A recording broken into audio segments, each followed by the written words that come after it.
Welcome to FootballGameplan.com, where football makes sense. I'm Emory Hunt, the czar of the playbook, sitting next to the man, Tyler Merkovich, also known as the Fantasy Guru, getting ready to talk about the draft strategies for the upcoming Fantasy Football League drafts. So, Tyler, get into it right quick and just jump right into the list. What are your strategies that you look for when selecting players in the fantasy football draft? Well, first I'll start off with some tips pre-draft right here. Get to know your scoring system. I know it's not that big of a deal. I stick to my certain strategy on how to draft all the time anyway, but find out if it's 6 points for a touchdown pass, 4 for a touchdown pass, defensive point. Just overview it. Second, I would scout your draft position. If I got the third spot overall, and I like more value later in the draft, 10th, I feel like I could get 2 players better for value rather than make someone get the hard choice of taking the 3rd overall pick. Maybe I'll slide down, try to draft down, change your draft position, forecast it. And number 3, pre-draft your plan with options. Forecast your draft. If you know your buddies in the draft, who are they going to take? See what they're going to do. If you get an outlook before the draft, you'll have a good plan. And write down your overall pick and round, and put some options there. Give yourself 3 or 4 options and what position you want to take here or there. And it's all about value. So, and if you got a player ranked 11th and you already have a player that you drafted who was 5th on your board and he's a health hazard, don't take another shot at him. I'd say if health issues and off the field issues, you don't want a bunch of guys, you don't want more than 1 or 2 guys on your team with health issues, off the field issues, yada yada yada. Too many guys with baggage and inconsistencies. So try not to take some risky players like that. And draft healthy players.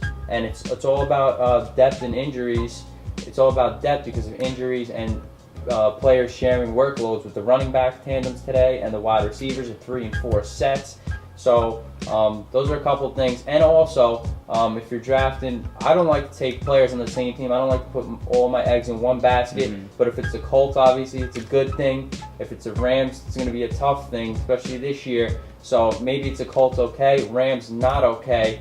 So that's also another thing. If I have a player on a bad team, don't take too many players on bad teams. Well, it's similar to the real NFL draft, so a lot of strategy has to go into play with these fantasy football drafts. So starting off with the quarterback position, what do you look for when you select a quarterback? Well, personally, I like to wait on a quarterback a little bit. I usually never get the Breezes of the world, the Mannings of the world. I wait and I take that next level player right around in the ranking between maybe 9 and 14, and I like to just take that up-and-coming player who's going to not put up the same stats as Manning and Breeze, because that'll be maybe that'll be far-fetched.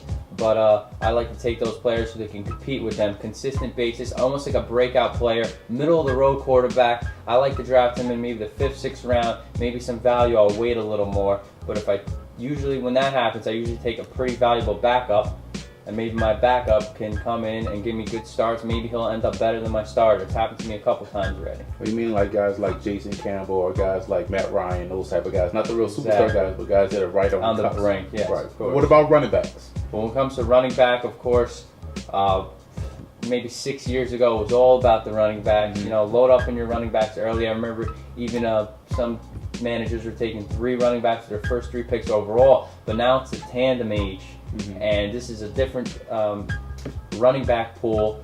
So I like to take running backs with my first overall picks and mix it with the next position to talk about is wide receiver. So first couple of rounds, of course, load up on running back, and my first bench guy, probably a running back. I'll fill out my starting roster with every position except kicker and defense. And then my first backup's either got to be a running back or wide receiver. Well, it's all about getting players that can do 2 things. Running backs that can catch the football, give you more points like that. So you mentioned wide receivers. What do you look for in drafting a wide receiver? For wide receiver, it's just up there with running back nowadays. I'll take a wide receiver first round. I probably would have never done that about 5-6 years ago. Now the wide receivers are right there with the running backs. And in the 3-4 wide receiver set, it's even tougher. A lot of wide receivers get injured too, so that's a problem is health. So you got to get their backups too. So I'm ranking wide receivers up there with running backs, just as important, because you could load up with 3 stars at wide receiver, and then you have a serviceable bunch at running back and a decent quarterback, and you could still be in the playoffs of your league. So I like to stack up wide receivers up early in the draft. Well, let's go with the athletic offensive linemen they call tight ends in this league. So what do you think about tight ends when you selected them? Well, tight ends, it seems like every time that I've reached for the top tight end early in the draft, you don't get as much value. This is another position, just like quarterback. Well, obviously quarterback more important than tight end because tight end's not going to put up the same numbers as quarterback. But tight end I will pick after my wide receiver, running back, and quarterback. And maybe if everybody has a tight end in the league already, and I know I could wait and no one's going to pick their backup yet, I will even take the last tight end. Sometimes I like to do that, but sometimes I like a guy, usually 9th, 10th, who I could plug in there, and I'll be one of the last guys to take tight end. Maybe the last guy, maybe a guy will pick up a backup before me, because I always think you can find a tight end about 15th who's going to break out, who will be top 7 in the league. Or you look at defense, it wins championships in the real league. Let's say in fantasy league, it can help you out a lot because it's tied to the special teams. So what do you look for when selecting a defense or special teams? Well, of course, special teams is a big component, but you just never know with special teams. Maybe a backup. You look for a backup defense that has a good special teams but a weaker defense. But when I pick defense, I like low-scoring defenses. That's what you can rely on, is not giving up a lot of points, sacking the quarterback. That thing can't really rely on turnovers. I know we discussed this before. The Saints were breakout last year, and always wait until the second to last round to pick your defense. Only pick one defense in the draft because all the other positions are more valuable. You need to have depth at wide receiver, running back, even quarterback, maybe even tight end before you pick your first defense. So I like to get a low-scoring defense like Baltimore. The weather, the inclement weather, they're always sacking the quarterback, and low-scoring teams. That's what I like. That's what you can count on. But teams like the Saints, who have Greg Williams and the quarterback, they're just going to get interceptions and turnovers, which is key, and they still have a good special teams.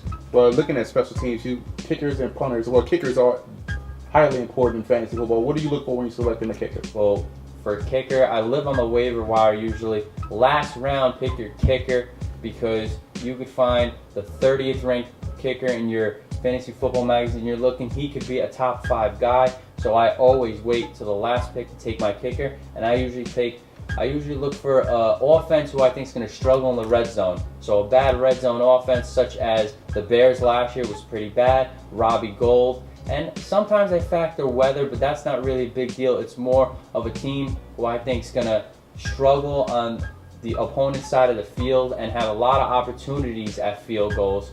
And a strong leg helps and all, but always wait for the last kicker because it's a crapshoot, and you could always find one of the last kickers on your board will end up in your top 5. That's a good strategy. Bad offense is usually a great kicker, so that's an awesome strategy for selecting the kicker. Well, there you have it. That's our draft strategy section of our fantasy football video. Stay tuned for more videos from the fantasy guru himself, Tyler Merkovich. I'm Emory Hunt. Check out our website at footballgameplan.com/fantasy or visit our YouTube channel at youtube.com/footballgameplan.